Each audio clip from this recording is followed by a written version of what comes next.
Leviathan the Lost. But why now? After all this time. Why, what now? Oh, I'm not sure you'd believe me if I told you. After all we've been through. I doubt there's anything that could surprise me at this point. All right then. Rouse Joshua and meet me in the mess. We'll talk there.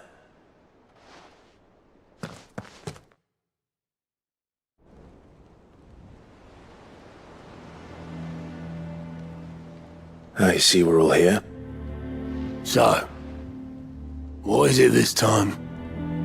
I'm not sure yet. The letter delivered to my chambers omitted a few crucial details.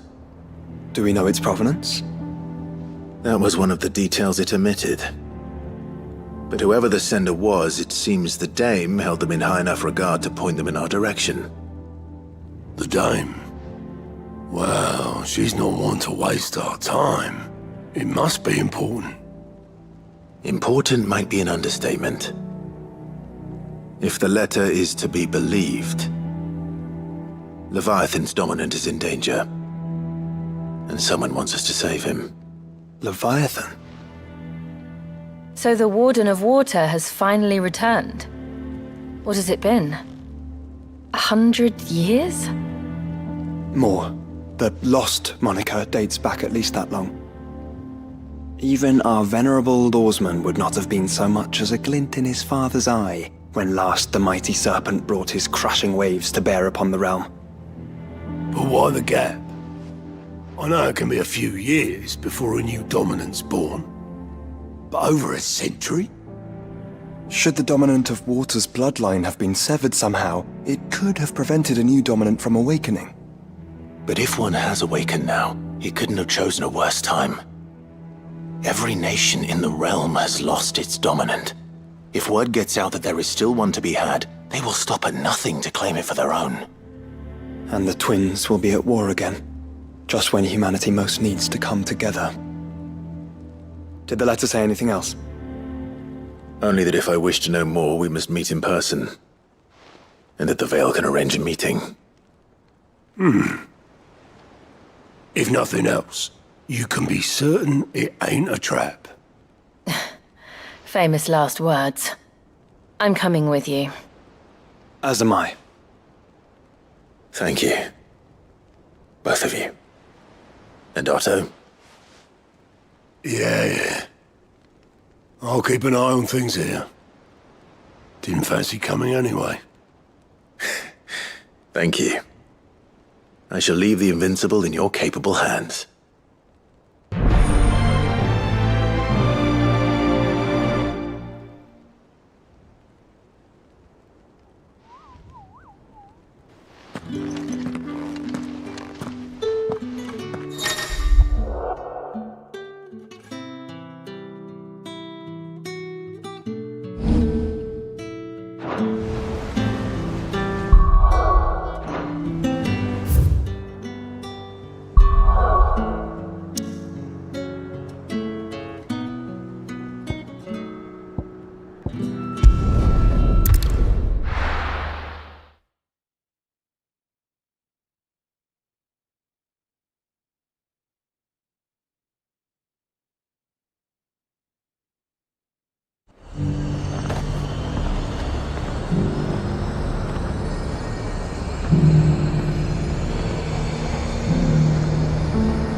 To the Veil it is, then.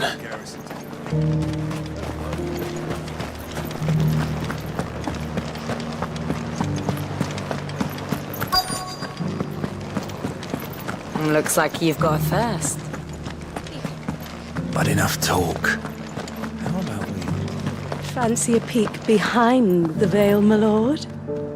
I'm looking for a Layla. You found one.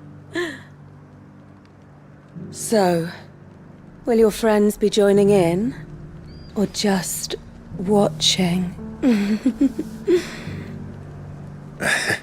We're not here for your services. We simply want to talk. What you do with your time is up to you. The price is still the same.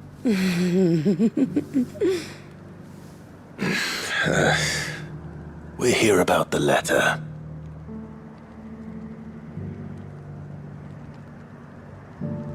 Oh. Oh, sorry. I suppose you'll be wanting to know who wrote it then. Among other things. Look, I'm just the messenger here. There's only so much I can tell you. Specifically, A location, north of town, on the shore of Isle of Feist Bay. There you'll find a tent and the woman who can answer your questions. and that's all. Nothing else. Actually, one thing. There's more than flowers in the meadows these days. So keep that sword of yours to hand.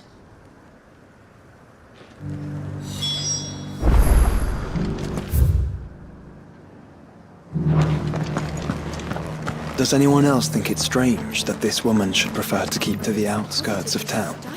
What if she realizes the value of the information she's party to? And the danger it puts her in. Haven't seen any of those beastly blue-eyed fiends.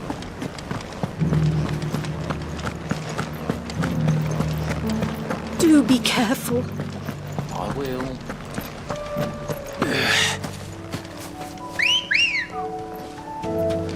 Good girl. Run like the wind.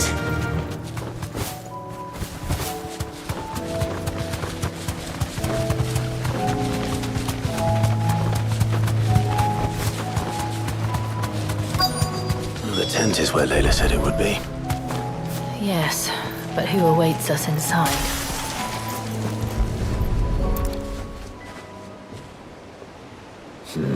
It's empty. Why am I not surprised?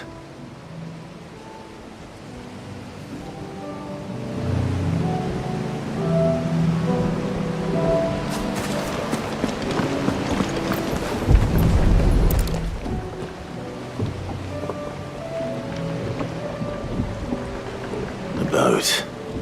No prizes for guessing who that belongs to.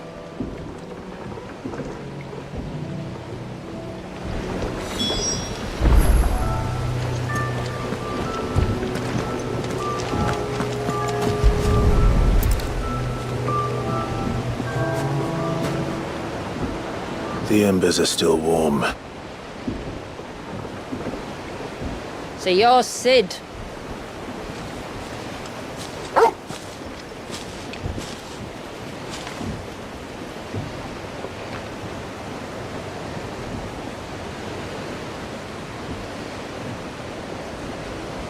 I suppose I must be. Which means you have me at a disadvantage. Apologies. I am Shula, tributary of Mysidia, final haven of the Moats of Water. The moats of water. The very tribe into which it was believed Leviathan's dominant was born. A people notable for their sapphire eyes and ivory hair. Yet that would be impossible, since the tribe famously... Vanished. Was exterminated. Despite the best efforts of both church and state, we are still very much alive. Though we've managed to keep that fact hidden from good Krieger's faithful for over a century. Along with Leviathan's dominant.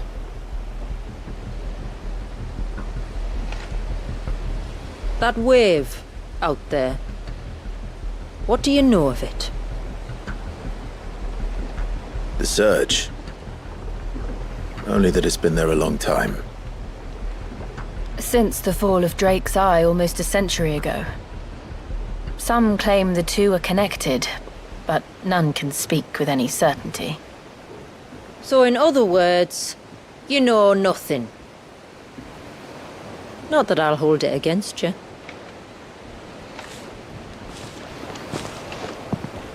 The wave was raised by Leviathan in an act of rage.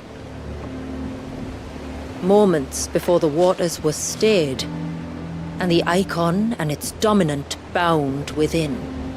And you want us to? Rescue him. Yes. You see, a little bird told me about a certain outlaw with a singular knack for putting unruly dominants in their place. And ours is about as unruly as they get. For years, we've searched for someone who could hold their own against an icon. Someone just like you. So what do you say? Will you help us? What exactly did your dominant do to warrant this punishment? What did he do? He committed the greatest crime one of his kind can. He was born.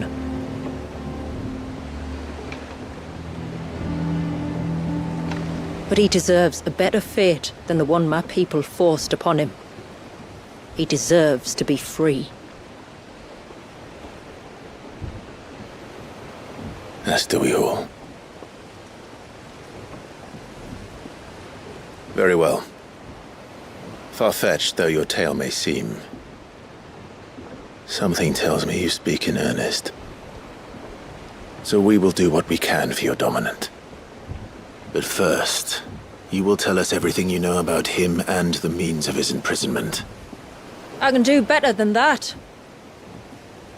I can show you. Care to take a trip across the bay? My people await you there. Lead the way.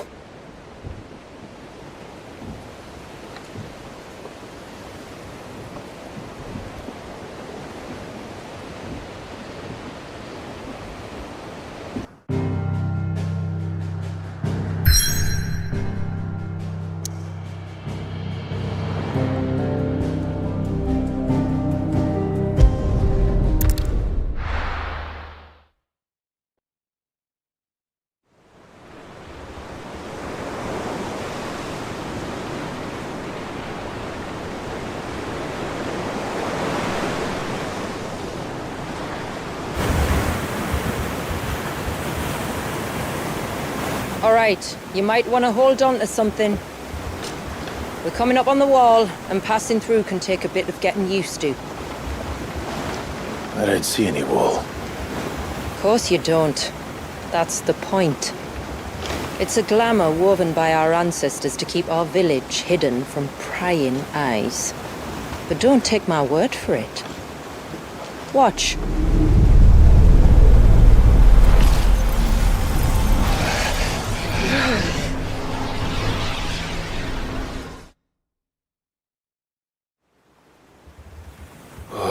That was worse than a slug of Bacchus wine. Clive, the sky. It's blue, but how is that possible? You do know what a glamour is, don't you? Ours just happens to work both ways, and a good thing too. I wouldn't fancy staring at those sickly clouds every day.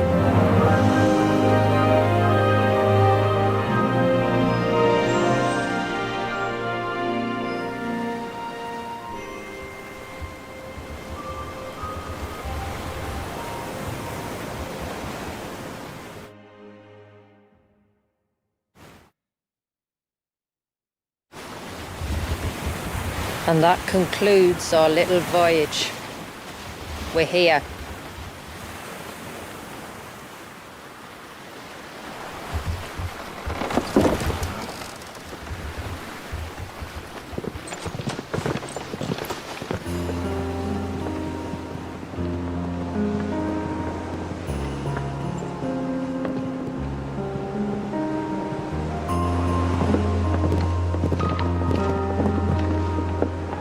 It's a long slog to the village, and a hard one. I hope you're up for a climb.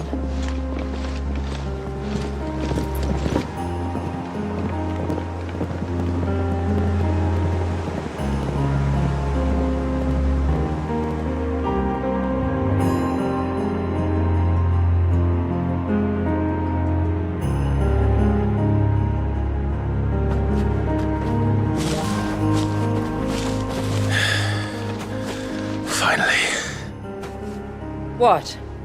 You didn't think we'd arrived, did you? The village isn't up here. It's on the other side of the mountain. Of course it is.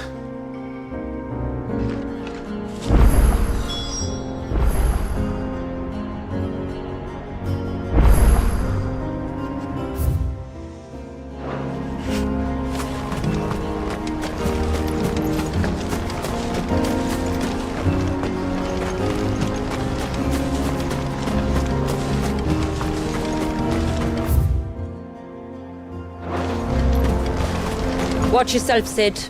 This path can be treacherous. If not for the sheer drop, then for the beasts who prowl it. Thank you for the warning. And please, call me Clive. Sid is an alias. You will be pleased to learn, Lady Shula, that I have no such aliases. Is that so, Lord Margrace? It's all the same to me.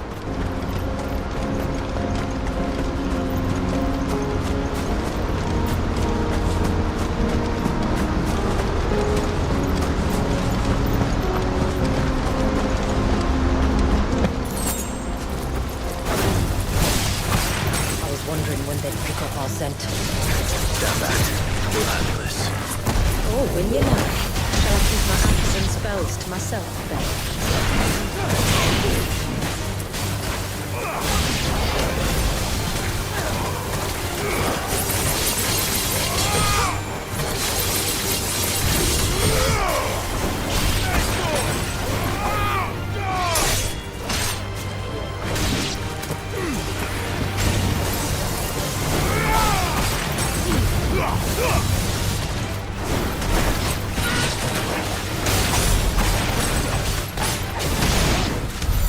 Earlier you mentioned spells.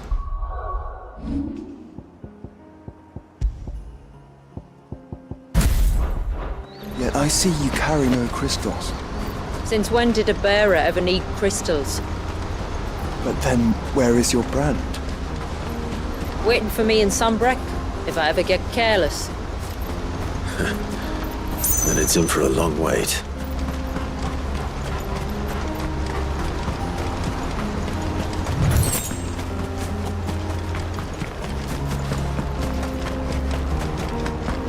We're almost at the summit. From there, you'll have a better view of our home.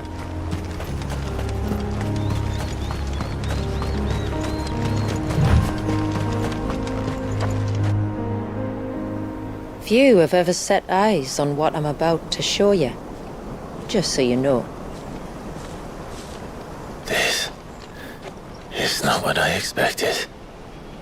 Welcome, my friends, to Mysidia.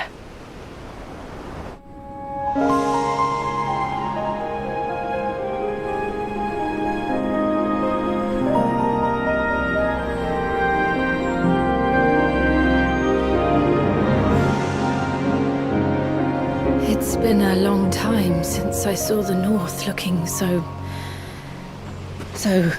Alive. I'm sure you have plenty of questions, but it's been a long journey, and I expect we could all do with a rest.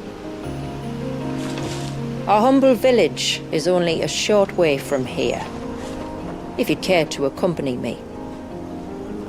Let's get ourselves in front of a fire, and I'll tell you everything you need to know.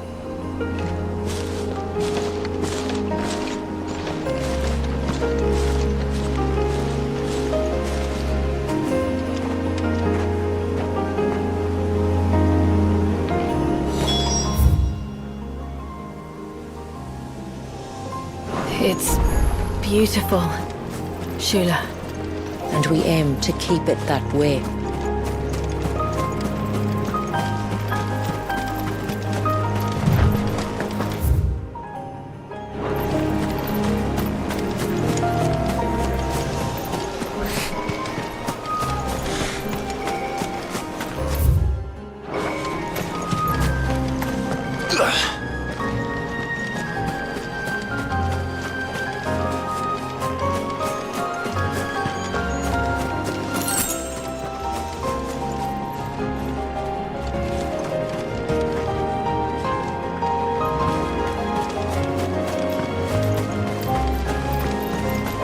Are those stones glowing? That's one of the cairns which maintain the glamour. Steer well clear.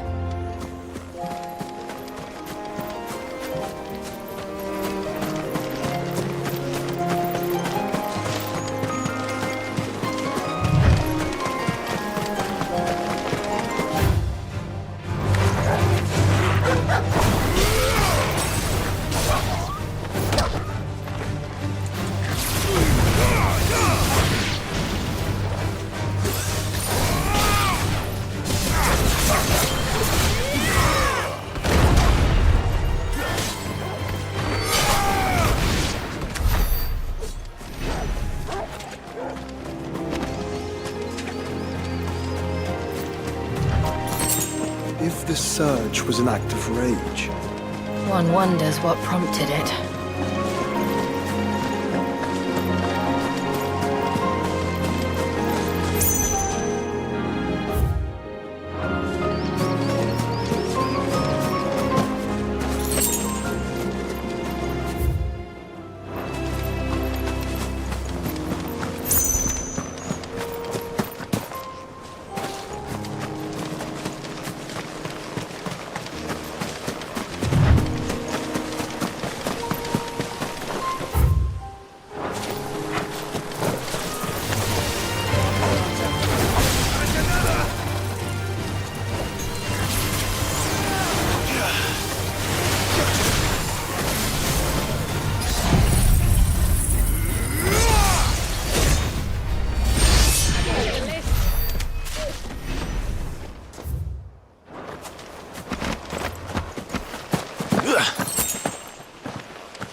could we not have spared ourselves the mountain crossing by landing further north? In clear view of the bay?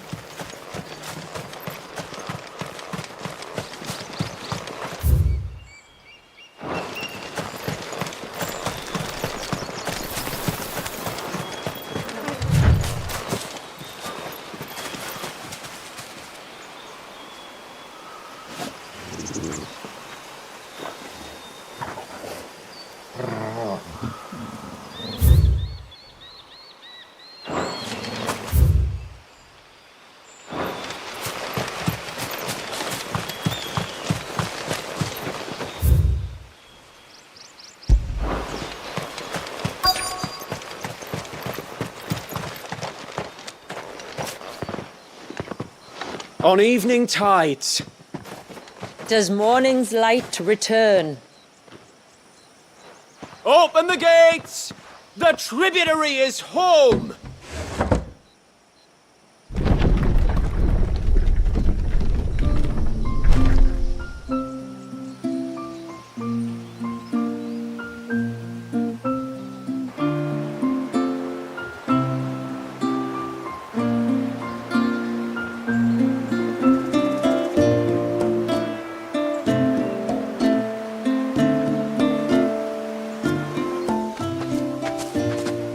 Outsiders? Well, I never. Look at the size of that dog. All right now, back to your duties.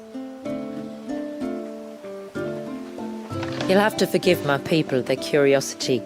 We don't get many visitors. Or any, truth be told. Then we are honored to be the first.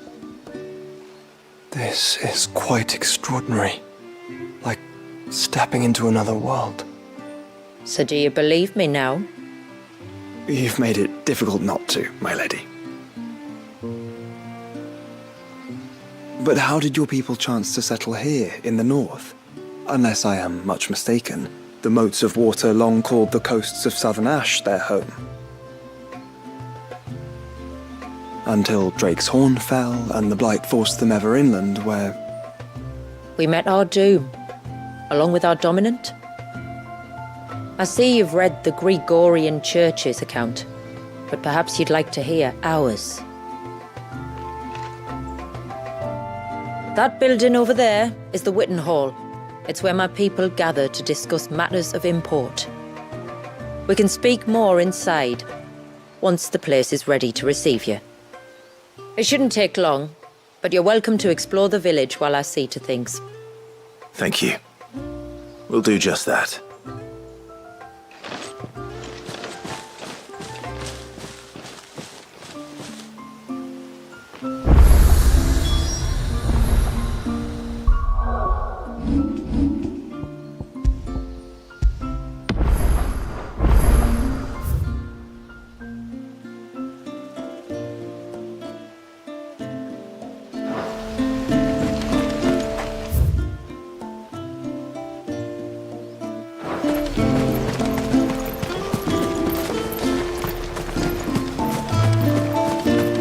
He's coming over here.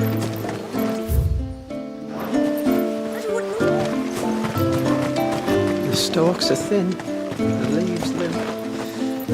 We should dress the soil with dung and straw at once. We'll have fear for the autumn harvest.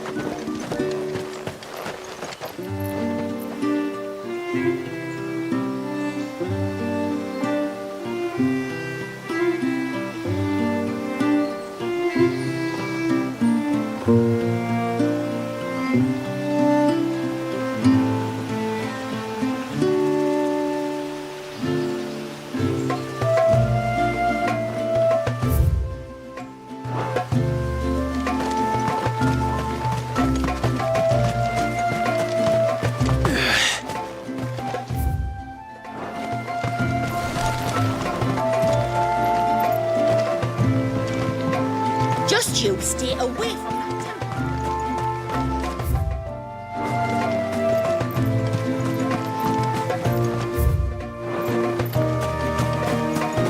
I'm sorry, but I don't like it. Outside it, should stay on the outside.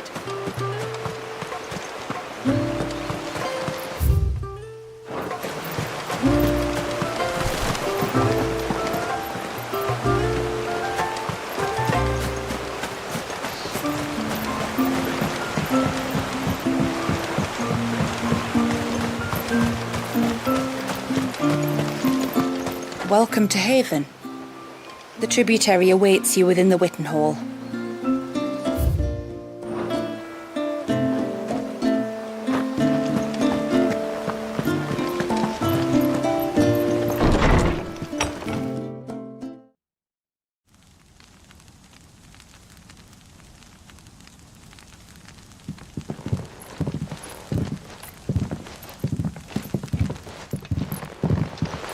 So what do you think of our little haven in the woods? It might not have all the comforts of a southern settlement, but at least it's ours. And there's a lot to be said for that. It can't have been easy keeping this place a secret. Not easy, no. We've dedicated our lives to maintaining the glamour that conceals us. Us and Walias. This man, Walias, is he Leviathan's dominant? That's right. Though he's no man, Walias is still a baby. A baby? Forgive me, but you said that the Dominant and his icon were bound inside the Surge almost a century ago. That would surely make him older still. It would, if he'd been allowed to age. But the spell robbed the poor bairn of even that. I'm sorry. Walias was the son of my great-grandfather. Leviathan awoke within him almost immediately, but instead of allowing the lad to live out his life as a valued member of the community, my ancestors sought to put his power to other uses. Sadly for them, the icons sensed their treachery and summoned a wave so large it would have swallowed the entire village if my ancestors hadn't stopped him. Then it is not the surge that binds the child, but time itself. Yes. Forgive me. I'm still not sure I understand. I'm not surprised. It isn't the easiest thing to explain. Which is why it might be better if I took you to see him. Show you exactly what he has to endure. That is why we came. Then let us be off. There's a road that leads north from the village. It'll take us right into the surge.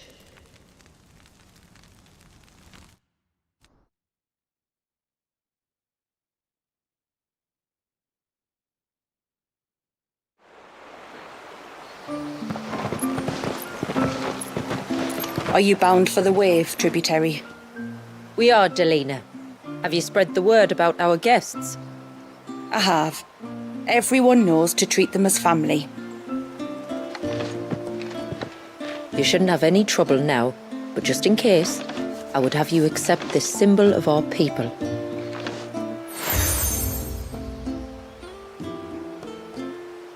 That's very kind. I look forward to meeting the family. The feeling's mutual. Should the tributary be indisposed, feel free to ask me any questions you might have regarding the village, and I'll do my best to answer. Thank you. We will. Then I bid you good tide.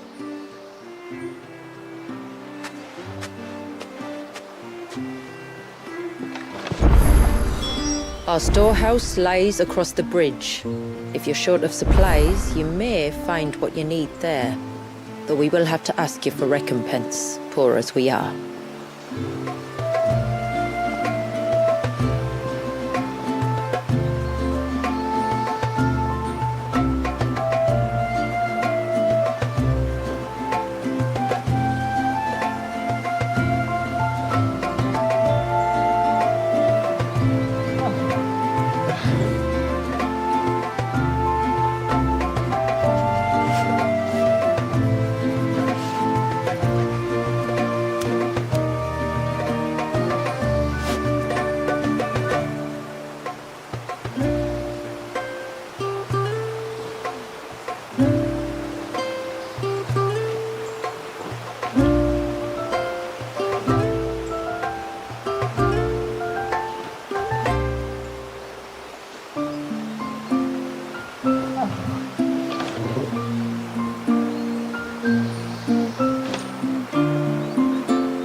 Sid? You are Sid, aren't you? The man the tributary told us about? I wonder if you could help me. With what exactly? Oh, nothing too troublesome. Do you know my husband, Pavat? He's the village smith, among other things. Anyway, his name day's not far off, and I wanted to make a gift for him.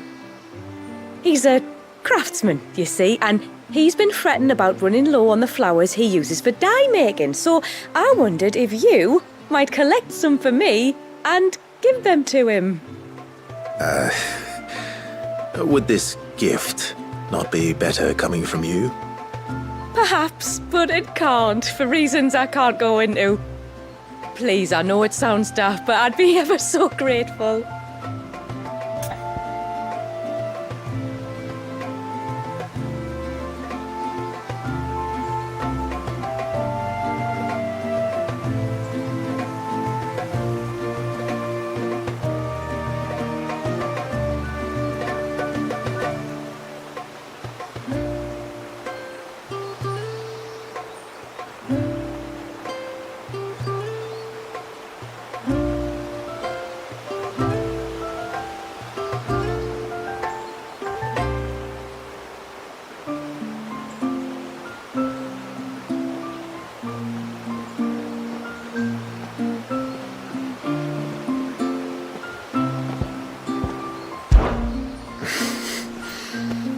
Fine.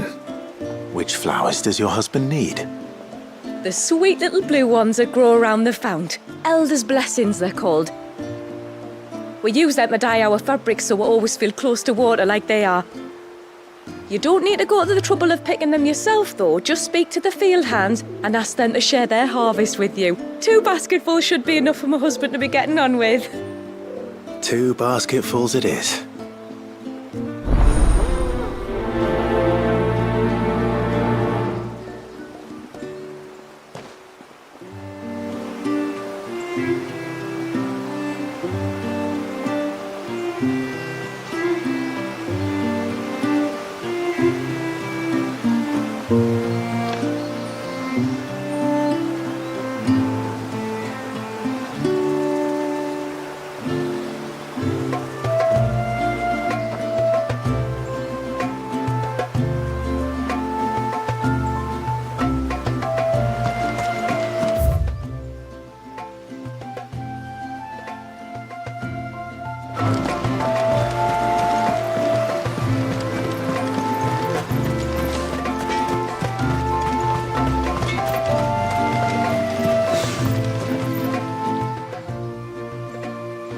Oh, I'll have her hide when she gets back.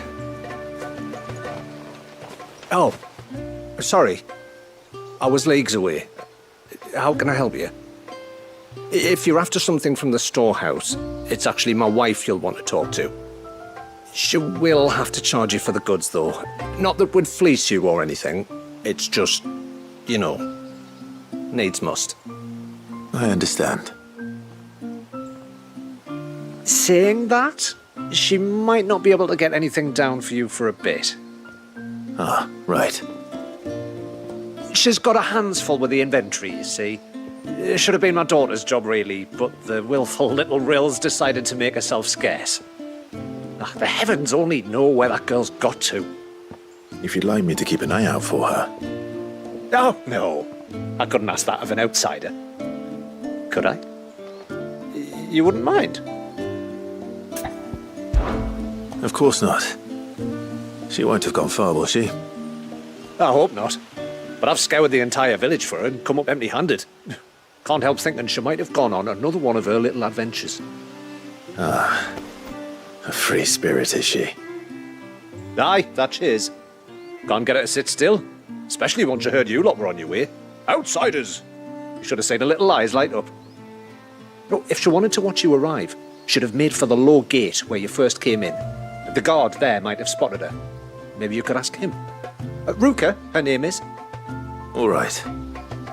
I'll let you know if I find her. Try not to worry.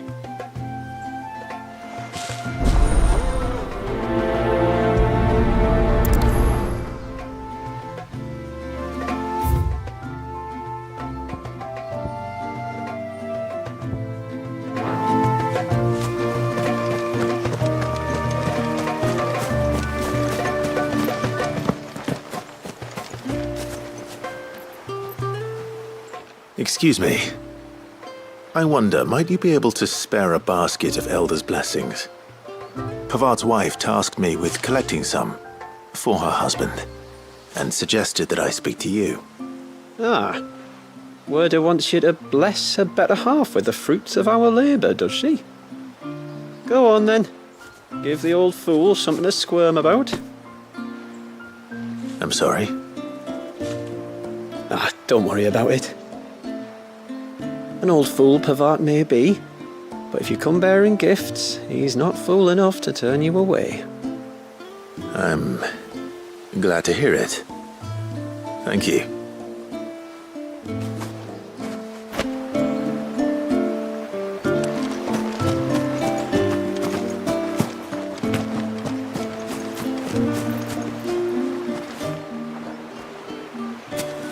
Ah, welcome to Haven, friend. Thank you. Forgive my presumptuousness, but the smith's wife has asked me to make her husband a present of some Elder's blessings. 2 basketfuls, to be precise. Well, I have 1, if that's any help. It is. I'm much obliged. They really are beautiful. Aren't they just? Though that's not the only reason they have a special place in our hearts. Legend has it that when our people fled from Ash, the tributary of the time took some seeds with them. And as they wandered high and low across the Twins, he'd plant them wherever they stopped for water. Every elder since has done the same. So when we finally put down roots here in Mysidia, the flowers did too.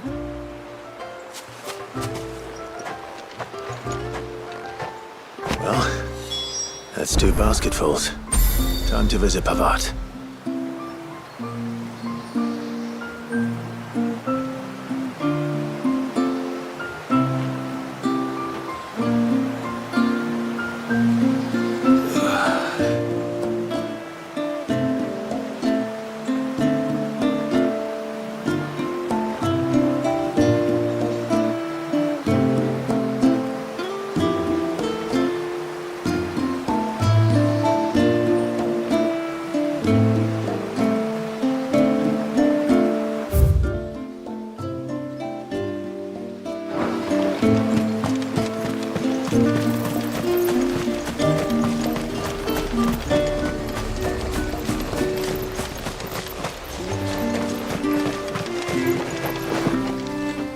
Excuse me. You haven't seen the storekeeper's daughter, have you? Little Ruka? I have, as it happens. She went out through the gate not long ago. Out of the village? Alone? Aye, she does it all the time. There's a path off to the left which leads down to the river. Nice little spot, that. And safe as you like. The beasts of the mountain don't dare come so close to the village. That's where she'll be. Go and have a look if you don't believe me. I will.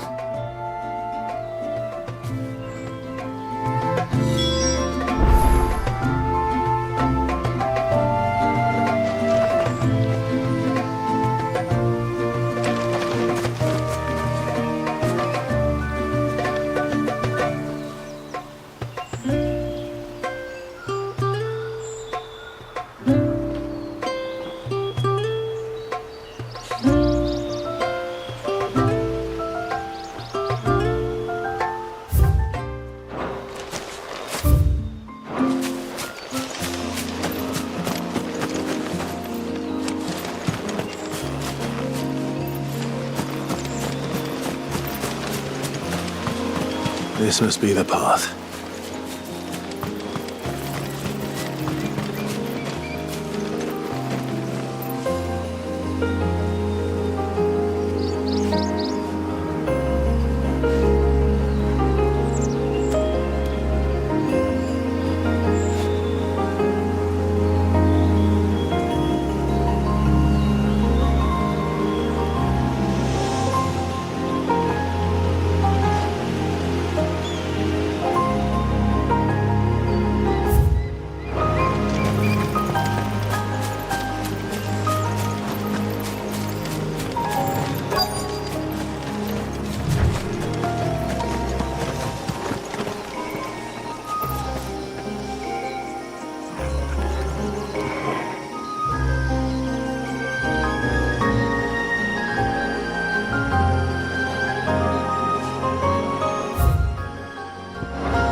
Not here either.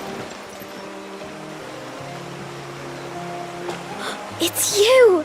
I've been looking everywhere for you. You must be Ruka. You know my name? Can you lot read minds? Your father asked me to keep an eye out for you. You left without telling him where you were going. He was worried. But I went to look for you. Well, now you found me.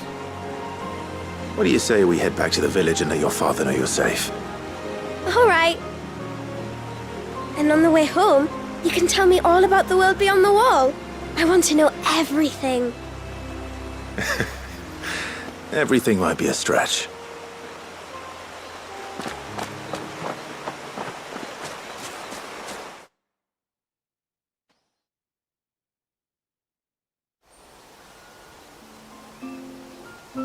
Thank you for bringing her home. And sorry for the trouble. Oh, no. It was a pleasure. Daddy, did you know that there are villages 10 times as big as Haven in the outside world? 10 times! Cities, they call them. And in these cities, they have great big walls and towers and castles. Oh, to think I was worried. You can tell me all about the outside world later, Sweet Pea. Now go and help your mum with the stores. All right.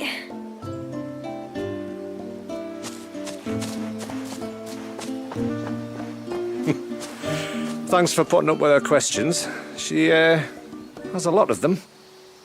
One of the big ones being, what are the people beyond the wall like? Reckon you've made a good first impression. Are we the only ones she's ever met? That you are. The rest of the world can't know we're here, so we'll have to be very careful who we're letting in and out. A few of us might make the occasional trip to shore for supplies, but for the most part, we'll make do with what we've got, including what the old Northerners left us. Yes. You built on top of the old ruins, didn't you? Well, they make for fine foundations. Their masons clearly knew what they were doing. That's one thing we don't have to worry about. Oh, it's everything else that's the problem. Medicines, metals for tool making, anything like that. We have to dress up as travelling merchants and make a trip to the outside and pray to every cloud in the heavens that nobody sees through us. Which explains why you need Gil. Aye. And now Rook is back, my wife should be free to assist you with any potential purchases. So please, do make good use of our stores, because we fully intend to make good use of your coin. I'll be sure to keep my purse strings loose.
What do you want?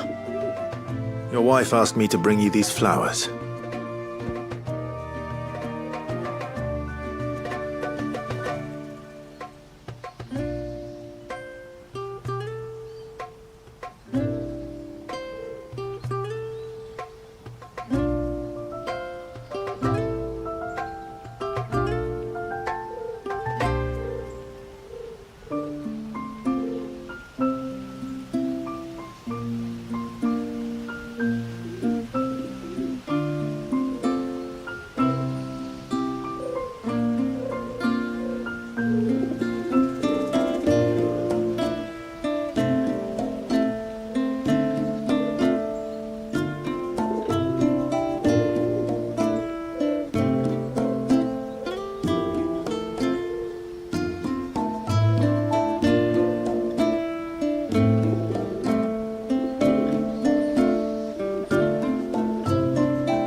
That woman.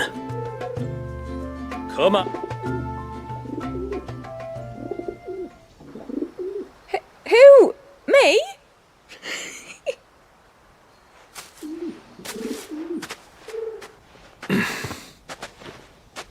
Would either of you care to explain what's going on? I'm sorry. It's just my husband can be a bit standoffish at times, and I thought this might be a good way for the two of you to get acquainted. What with you being a swordsman like and him being the only smith in the village. It'd be a shame if you couldn't turn to him for help. The only reason he couldn't turn to me for help is because I had my hands full with all the orders you lot dumped on me. I'm pretty much done with them now, though. But, for the record, the tributary said that we were to lend you outsiders our aid, and that's exactly what I was planning to do. With or without my darling wife's meddling. Still, here we are. Acquainted. So, if there's out you need, just bring us the materials, all right? All right. All right, then. And tar for the flowers. I was running low. You use them for dyeing, I hear. Aye. Crush the petals and it makes a fine and lasting blue. We use it to stain the cloth for our tunics and pennons. To remind us where we come from, like. As modes of water. Children of the sea. That's right. The pattern too was left by our ancestors. The Ceaseless Rill, it's called. It symbolizes the river of our tribe, with the strength of Leviathan running through it. And no matter how that river has ebbed and flowed, changed its course, the flowers have always been with us, growing on our banks. I should get back to work. If you need something crafting, let me know. Oh, well. It was a pleasure to meet you. Wasn't it just?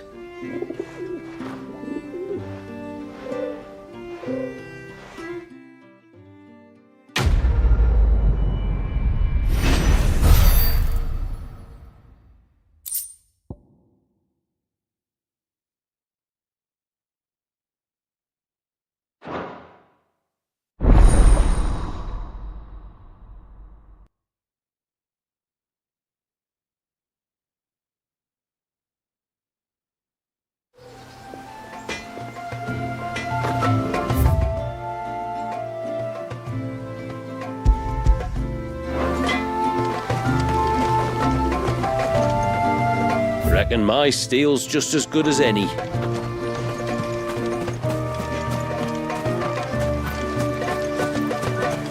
How long do you think this bridge has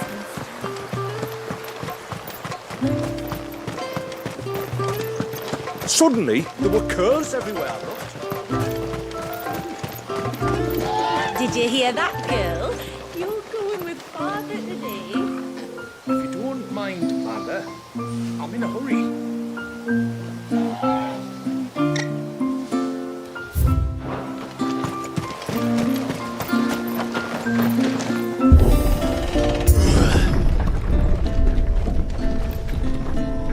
There's a pair of ships just up ahead. Ships? But are we not still leagues from the shore?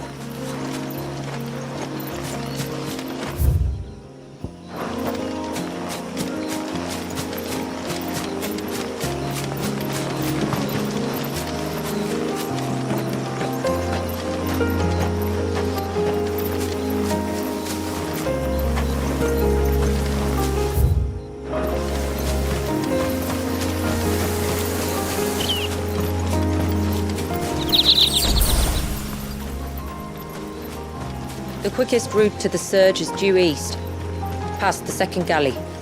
Shula, how did these ships come to be here? What do you imagine happens when an icon of water gets angry? Really, brother, did you have to ask?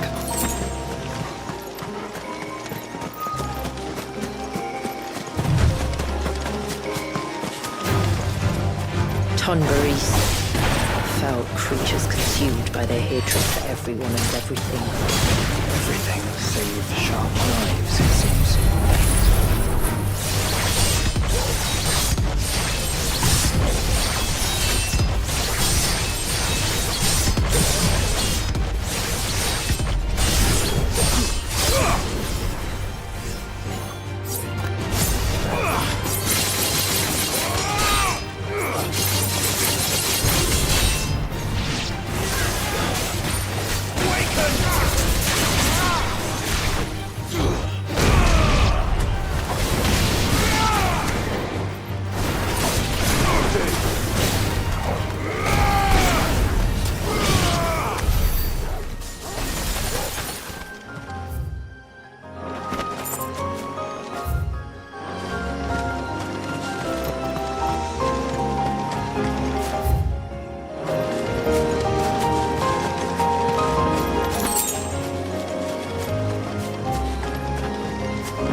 I can smell the sea. It's not far now.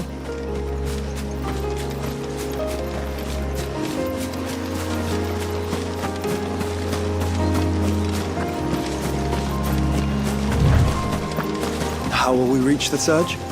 We'll follow the coastline north. There's a bridge that'll take us across to the cape.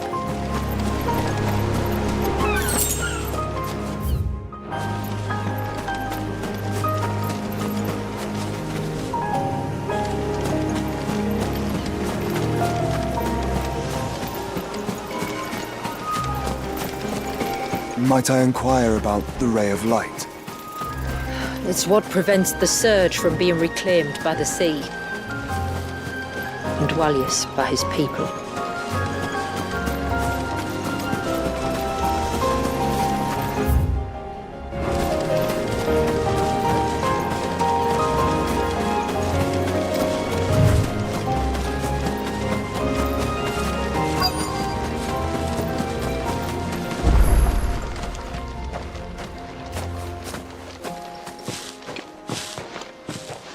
You said before that the child is bound within the surge. But you've yet to tell us how we're meant to reach him. I trust we won't have to hold our breath. No. The surge wraps around the cape without engulfing it. If we continue to its tip, there is a path down to the seabed. And the wave's origin. All right. It won't be the first dominant we've met at the bottom of the ocean.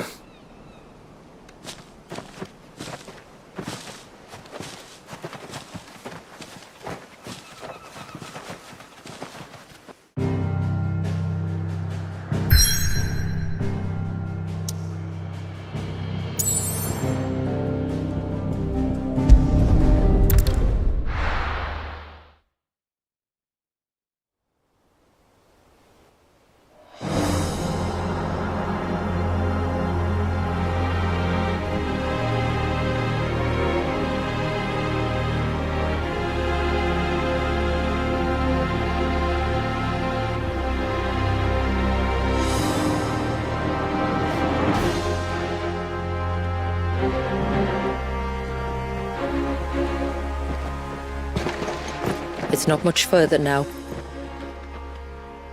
The path seems well kept. Do you and the villagers often come this way? Only me.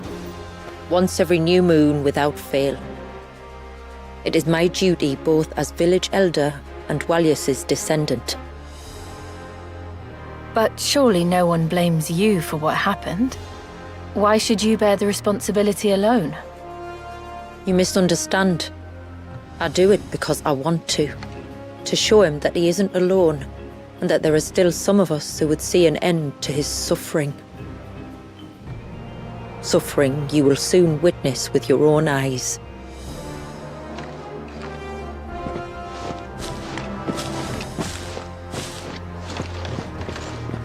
The forest grows quickly here. Left unattended, the path would be reclaimed in a matter of moons.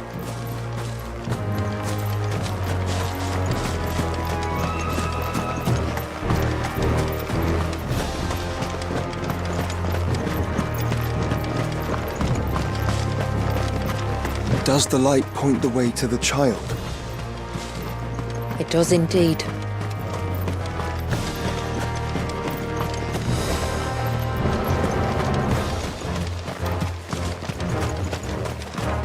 Look at all the droplets of water suspended in midair.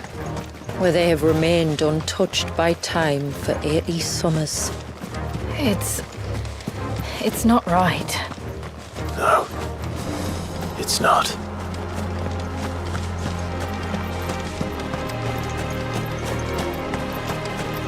There. Up ahead.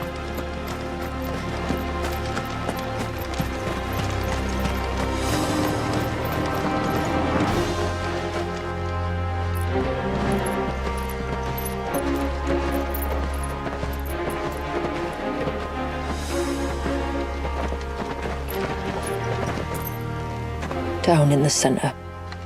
Follow me.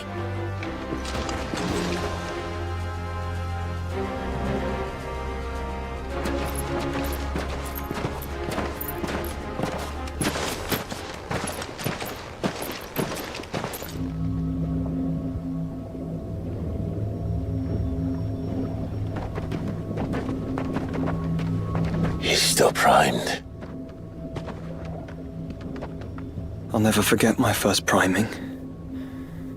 The fear. And I was old enough to understand what was happening. One can only imagine how this poor child felt. He is the victim of an unforgivable sin. Committed by people who saw him as nothing but a means to an end. He must be so frightened. Then I'll ease his burden. You don't mean? I'm not going to hurt him. Contrary to the tales, I don't go around killing dominants for no reason. What if I told you there was a way to remove Walius's icon? I tell you, you were a madman. It's hard to believe, I know. But it can be done. Though, it isn't without its risks. Part of the icon remains no matter what. So, it might still come to violence. I don't know. It depends on the dominant. I've seen things end well, and I've seen things spiral out of control. But I do know one thing. If we turn our backs on this child, there will be no end to his suffering. And I think that a worse fate than the alternative. Don't you?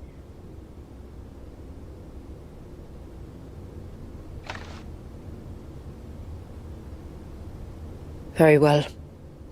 Do what you must. And whatever happens, I will own the consequences.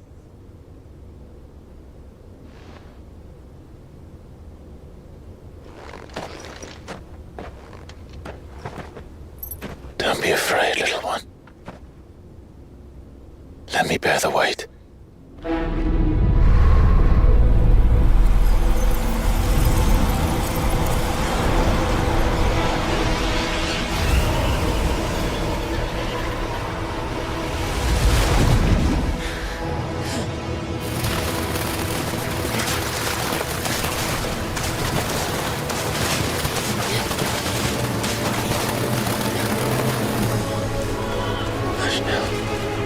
It's going to be all right.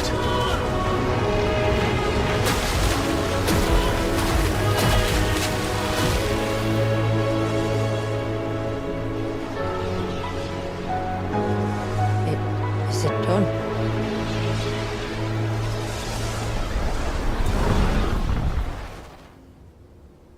I think so. I can feel the icon inside me. But something's wrong.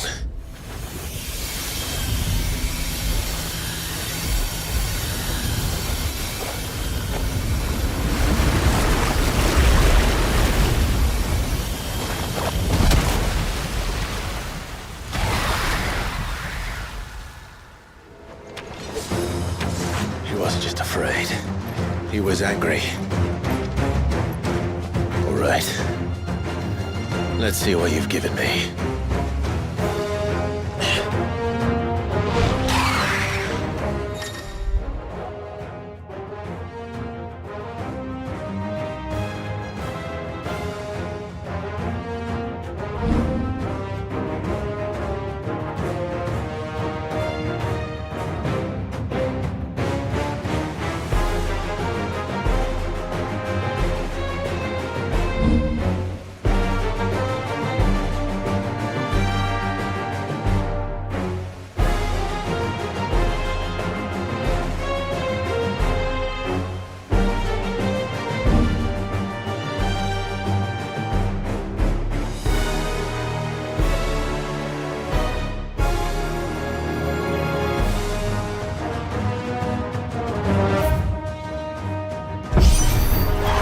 Leviathan!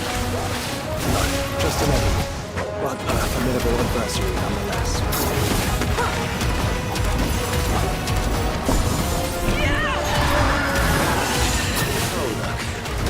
As friends.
Is everyone all right? He seems calmer now. You said Walius was frozen in time. But he knew we were here. How? I don't know. He's never reacted to anything or anyone. Until now. The child has been bound for nigh on a century. If he has been conscious from the first, we must remove the seal at once. It's not that simple. I wish it were, but... there's more to this tale. It would be better if I explained back at the village. I see. Then let's return before it gets dark.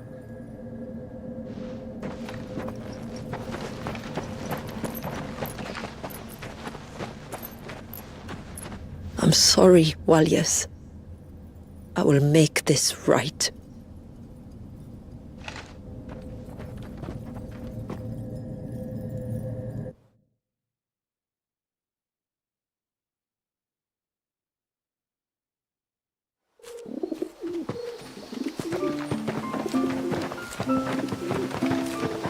So, part of Leviathan is inside you now, is it? Does it hurt? No. Not anymore, anyway. Good. Because I still have need of your strength. If you want to know the rest, we should head to the Witten Hall. Of course.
How may I be of service? My name is Delina. By way of example, fare you well, my lord.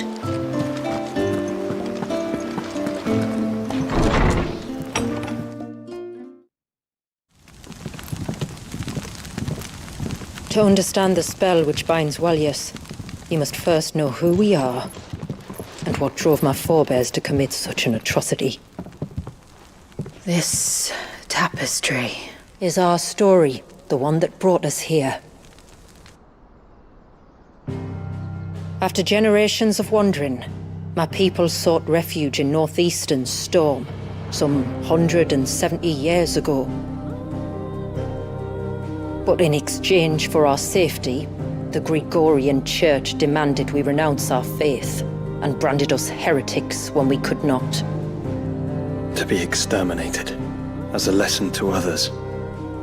And so was it chronicled in the imperial histories, for anything less would have made the Church seem weak. Yet a handful survived. The few who did fled north and west, and in doing so discovered two things that would forever shape our fates. The first was an old legend revealing how to make your very own mother crystal. But that's impossible. As they were soon to discover, aye, far too late. Our ancestors convinced themselves that they could recreate the divine if they could only find a strong enough heart. A living being capable of channeling torrents of ether. And the heavens provided. A dominant. Well, yes. They'd stumbled across a nostrum in an ancient ruin, which they believed could provoke a sudden outpouring of a creature's ether. They meant to enrage his icon. Leviathan would have destroyed everything, had our people not made their second important discovery. A means to stop time itself. Where did they find that? The Northerners had no such magics, or they would have used them. When our ancestors first arrived, the land was uninhabited, save for an old witch who lived on the highest peak. Her body had been consumed by the curse, a cruel payment for her long years of service to the Northern Thanes. So desperate were they to prevent the fall of Drake's Eye, they'd forced her to devise a spell to stop time. But Drake's Eye did fall. It did. When she finally perfected the necessary magics, it was already too late. As punishment for her failure, the Thanes exiled her to this forsaken place to live out the few days she had left. Knowing her suffering, our ancestors cared for her as best they could, and in return, she gifted them her spell. That even though she should die, her legacy might live on.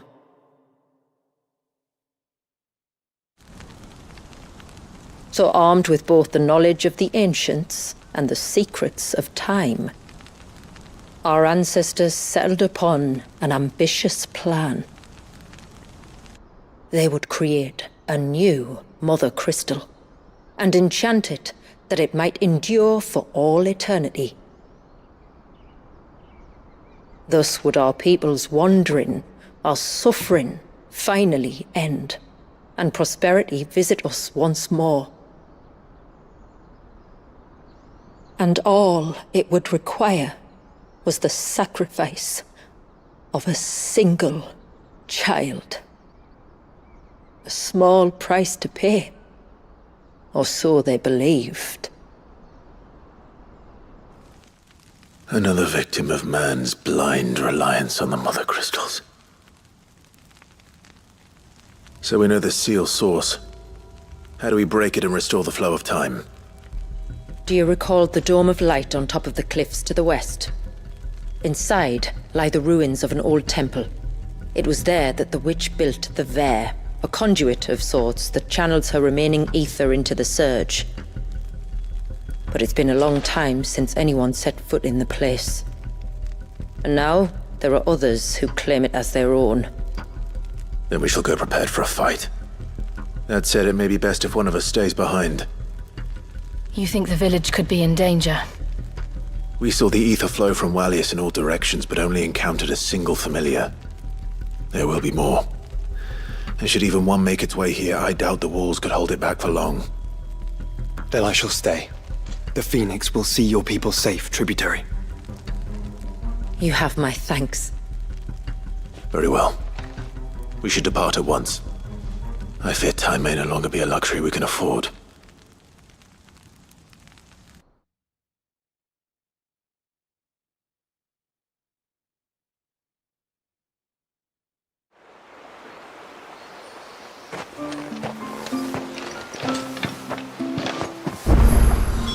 The Vare is not easy to find. We must first head north and then west, deeper into the forest.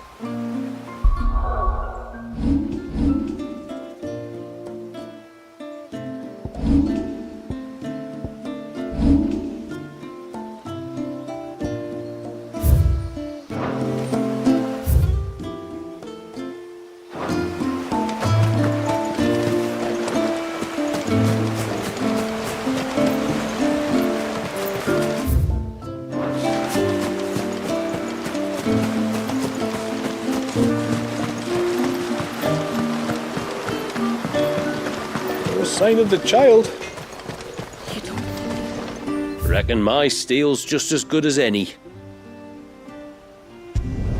Flawless.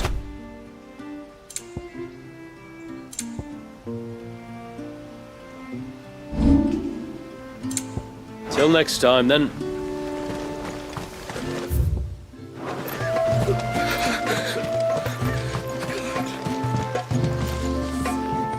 Thanks for bringing me daughter back. I don't grudge her looking for adventure, but she's got to pull her weight like the rest of us. Anyway, now we've got the inventory done, I can attend to my own tasks, like seeing to our visitors' needs. So, was the route you wanted? When you've decided what you want, just let me know.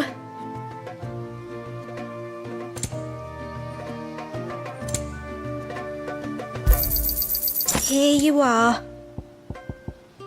I'll be here.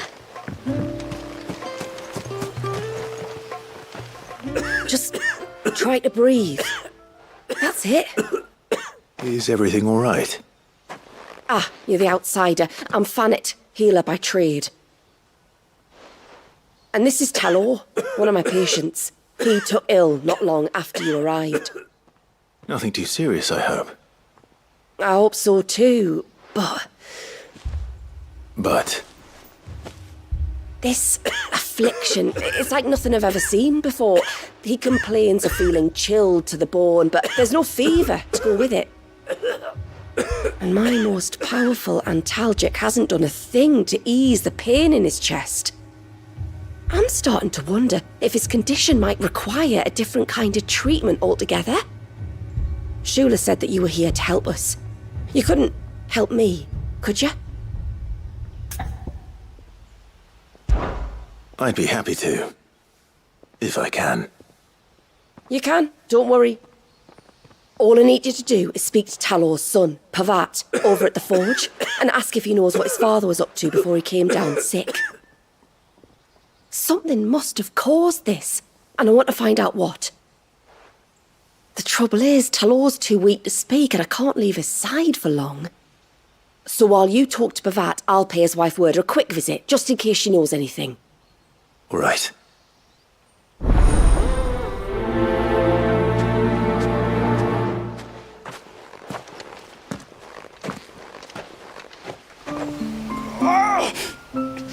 Leave me be. Let me go. Let me go.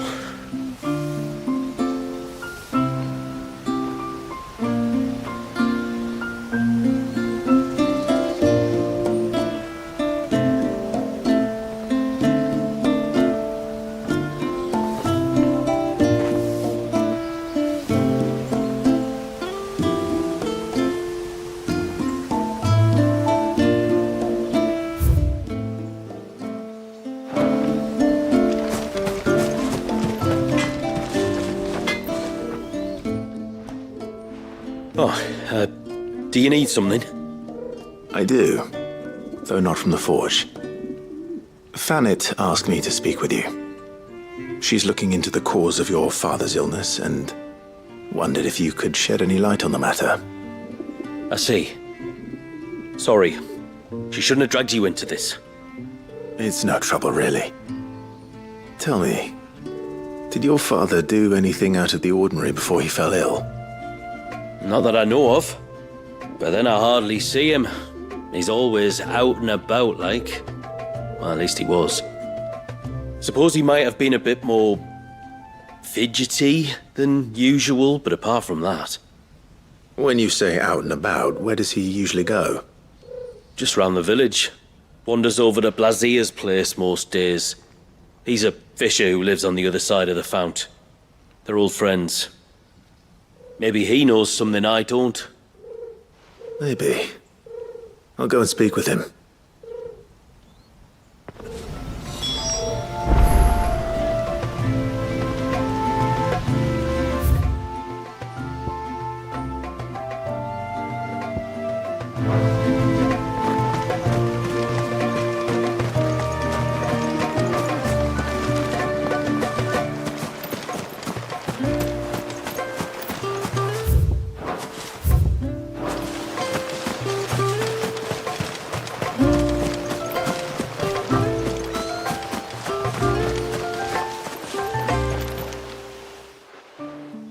Greetings, stranger.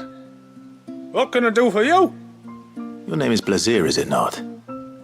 Pavad tells me you're a friend of his father's, and that the two of you may have spent some time together prior to his illness. His illness? Talor's never been ill a day in his life. I don't know why he'd start now. Oh, Fanny doesn't know either. It was she who asked me to look into his recent behavior on the off chance it might explain how his condition arose. I suppose there was something that struck me as a bit odd. He kept asking about the woods. Did you see anything strange on your way back from the shore? Are you certain? Do you swear? That kind of thing. I didn't, of course. But he wouldn't let it go. It was like he was expecting something to happen. It was just a matter of when. Not that I know what. But he never told me anyway. Well, that certainly does sound unusual. And it might just be what Fanet is looking for. Thank you. Oh, don't mention it. Oh, and when you say Talor, wish him the best from me, eh? Let's see what the healer makes of this.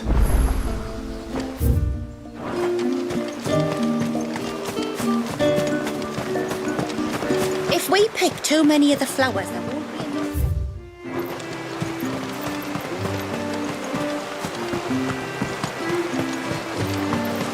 My lord, may I speak with you a moment? There is a matter with which I would beg your aid. Of course, what is it? Please, not so loud.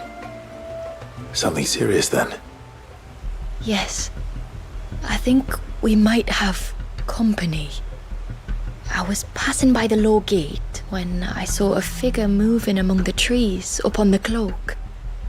At first, I thought it must have been you or your brother, so I didn't say anything, but the more I think about it, the more certain I am that the figure looked familiar. And you're sure it wasn't one of the other villagers? Positive. I think it was someone from outside the wall who has found his way inside. Of course, it could just be my imagination playing tricks on me. I only caught a fleeting glimpse, and it might have been you or your brother.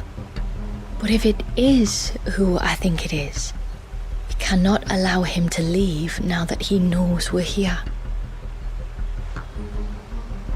Would you go and see? Oh, he won't try to hurt you, believe me. Given what lurks in the forest, the only one likely to get hurt is him. Very well. Whether the man you saw is who you believe him to be or not, we need to know. It may yet be someone else entirely. Someone who means your people, or my people, harm. Perhaps. Just promise me that if you do find someone up there... Don't worry.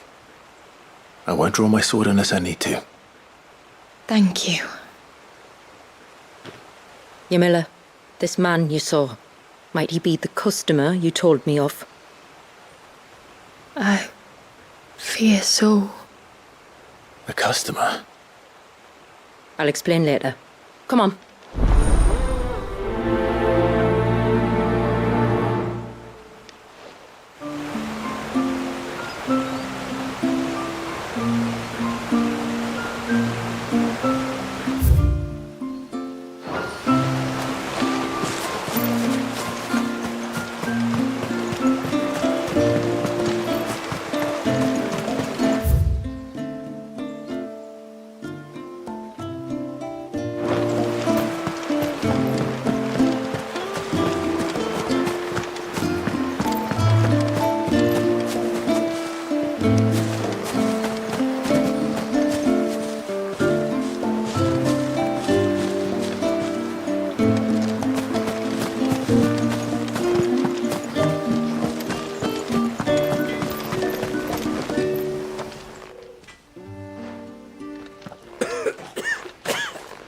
Spoke with Wurda, but she couldn't tell me anything. Did you have any better luck? Nothing conclusive. But there was one thing. Lazir, the fisherman, told me that Talor had taken a sudden interest in the forest of late. He kept asking him if he'd seen anything unusual there on his way back from the coast, but never let on what exactly he was expecting him to have seen. The forest between here and the coast. Surely not. But then... But then... I can't say for sure. But I think Talor's illness might have some connection to the Tomberries. You may have encountered them during your time here. The small, scaly beastmen. And you think they may have caused Talor's illness? I do. At least in a way, and if I'm right, it's no wonder the treatments I've been trying didn't work. Oh, I know it's a lot to ask, but would you go down into Father's Fell for me? There's an altar there, and if my fears are true, an offering upon it. What is going on here? Please, I'll explain everything when you return, but time flows fast. I beg you, make haste for Father's Fell and take the offering from the altar. Talor's life may depend on it. Very well.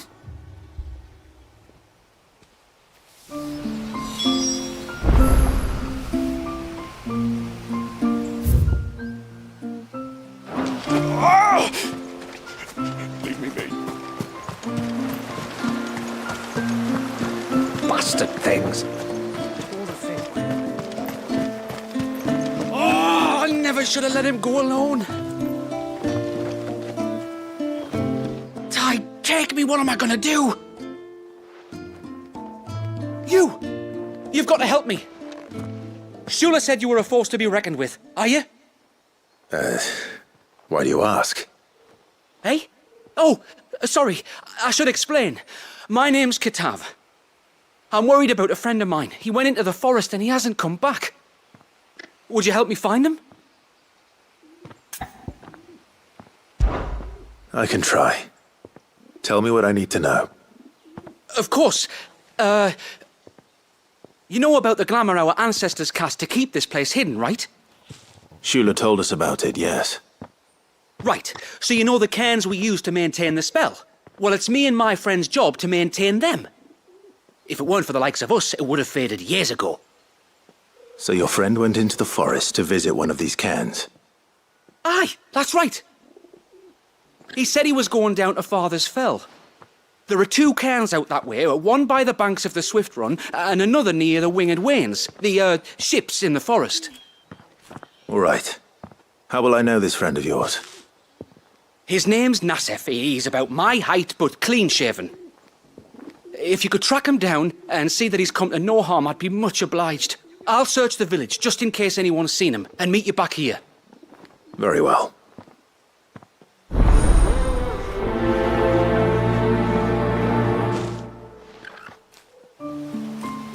One cairn by the ships, another by the river. Better get moving. Hail, stranger. Are you a rider by any chance? I am. What gave me away? Oh, I can smell it on you. The scent of the stables. And not just any stables. Something tells me you've never been one to ride half-starved birds with chine gall and wet beak. If I had a guess, I'd say your bird eats only the finest greens and has her feathers groomed twice a day with a curl hairbrush. Nothing but the best for my ambrosia. Ambrosia, eh? Pretty name. What's she like? Well, she's tall and strong. And her feathers are as white as snow. You're joking. You've got a white chocobo. I have, yes. I suppose they are rather rare. This I've got to see. Can you bring her here? I would if I could, but I doubt Shula's skiff could hold her. Me dad's got a boat. And he's ferried chocobos before. You could get him to bring her. It'd be perfect timing and all. He's preparing for a trip beyond the wall as we speak. I'm sure he'd help you if you asked. He would. Well, I don't suppose it would hurt to have Ambrosia around. All right then. Where could I find your father? He'll be in the storehouse on the other side of the brook. Tell him Manda sent you.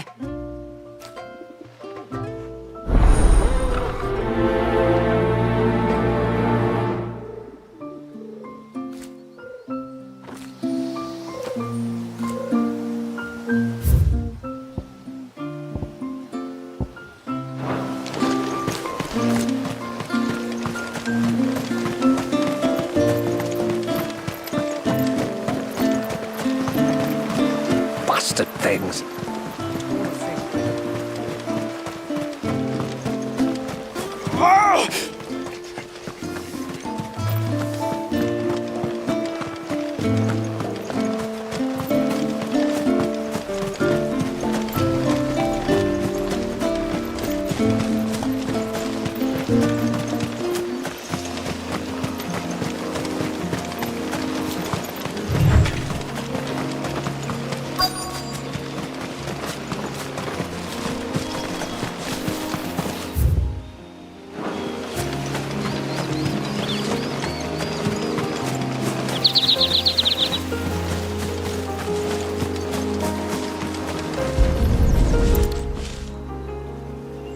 A bottle.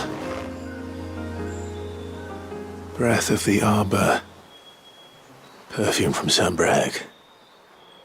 Looks expensive, too. Who's there? Stop!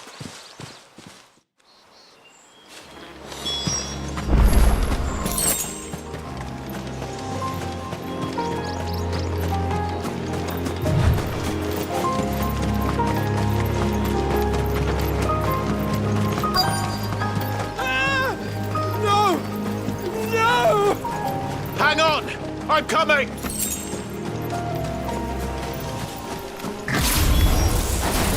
Don't eat me! I'll give you gut rot, I swear! Stand back.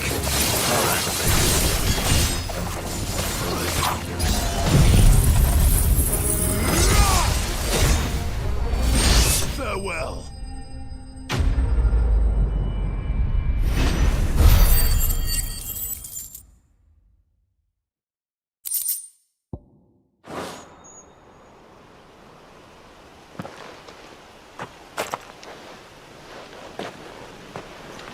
Are you all right? I'm more than all right. I'm saved! Oh, I could kiss you! Maybe you should introduce yourself first. Hervey! I knew it was you! What are you doing here? I came to see you. Oh, my little canary, it's been so long. Thank you for saving him and sparing him. Who is he? Hervey, one of many clients from my employment beyond the wall. One of many clients? We spoke every night of our plans together. Whispered songs of love into each other's ears. And then you upped and vanished without so much as a word. I left you a note, didn't I? I told you I was sorry, but that we could never be together. That I could never abandon my family. And I told you not to look for me. How did you even find this place, anyway? The flame of your love was as a beacon in the night that guided me to you. Hervey.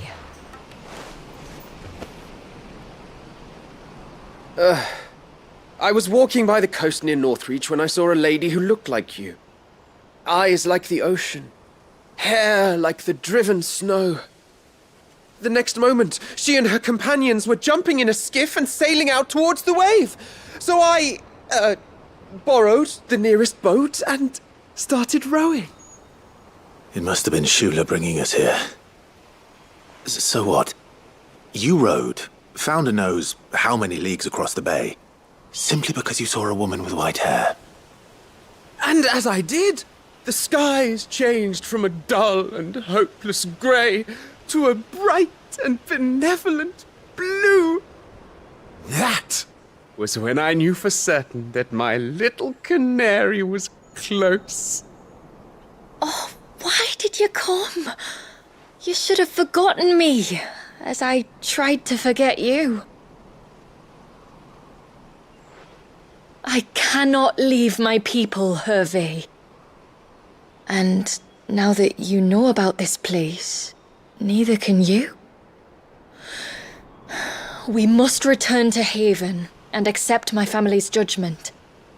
I'm to meet your family. Oh, my little canary.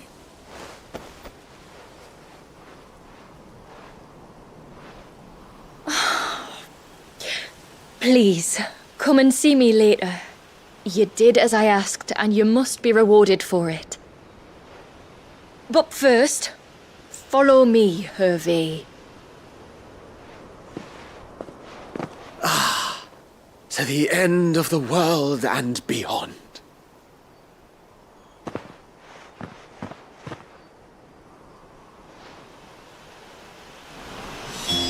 You should never have found this place. How could I be so careless? Don't blame yourself. I doubt anything could have kept that man away.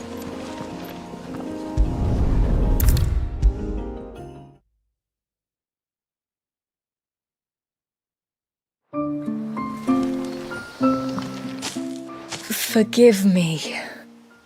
There's nothing to forgive. You two met at the Vale, I take it. When I worked there, yes.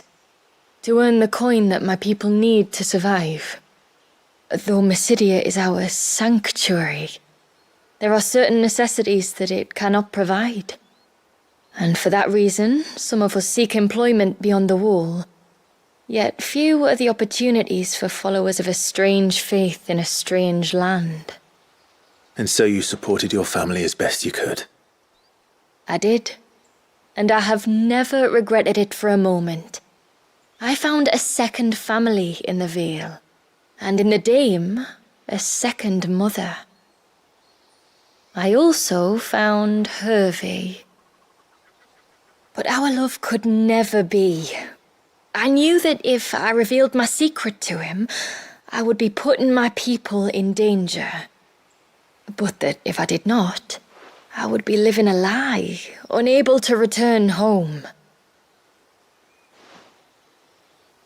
What will happen to him now?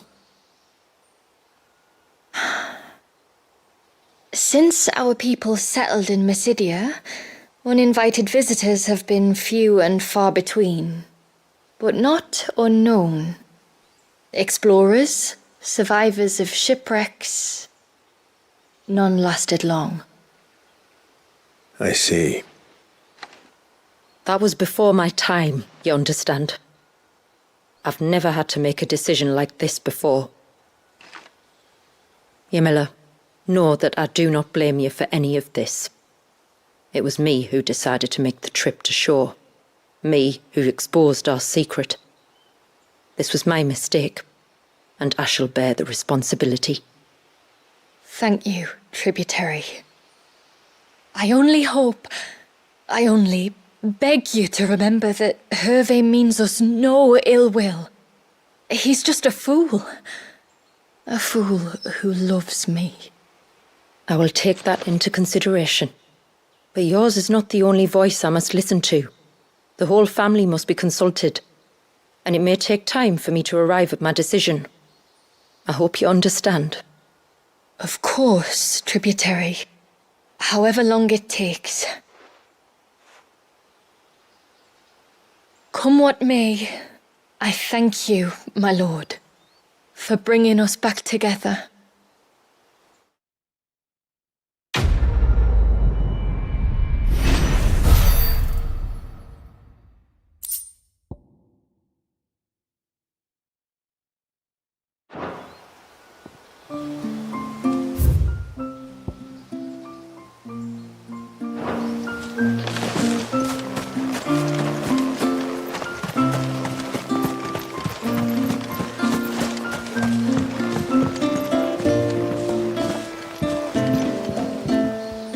You one of the outsiders, then?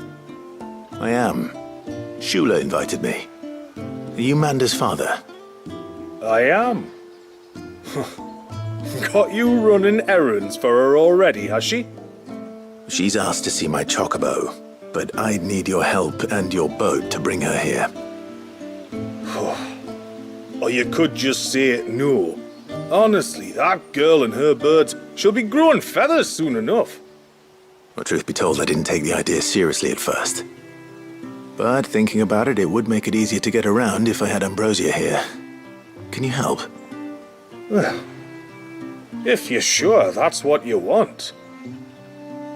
The tributary says we're to treat you lot as we would each other.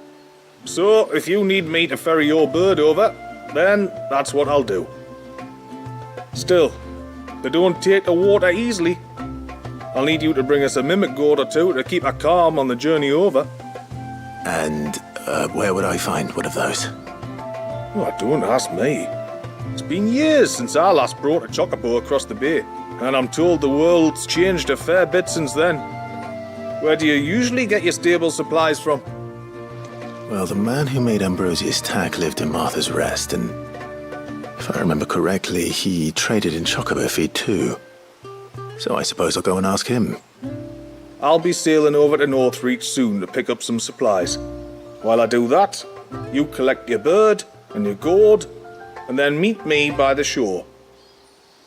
Just don't take too long, all right?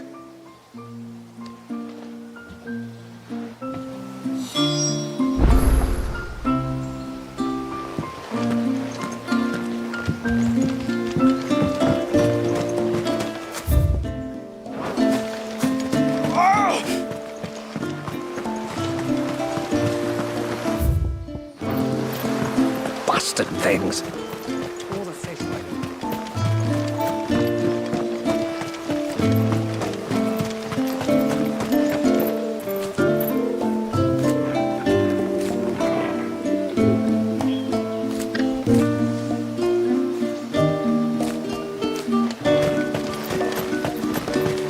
And once everyone left me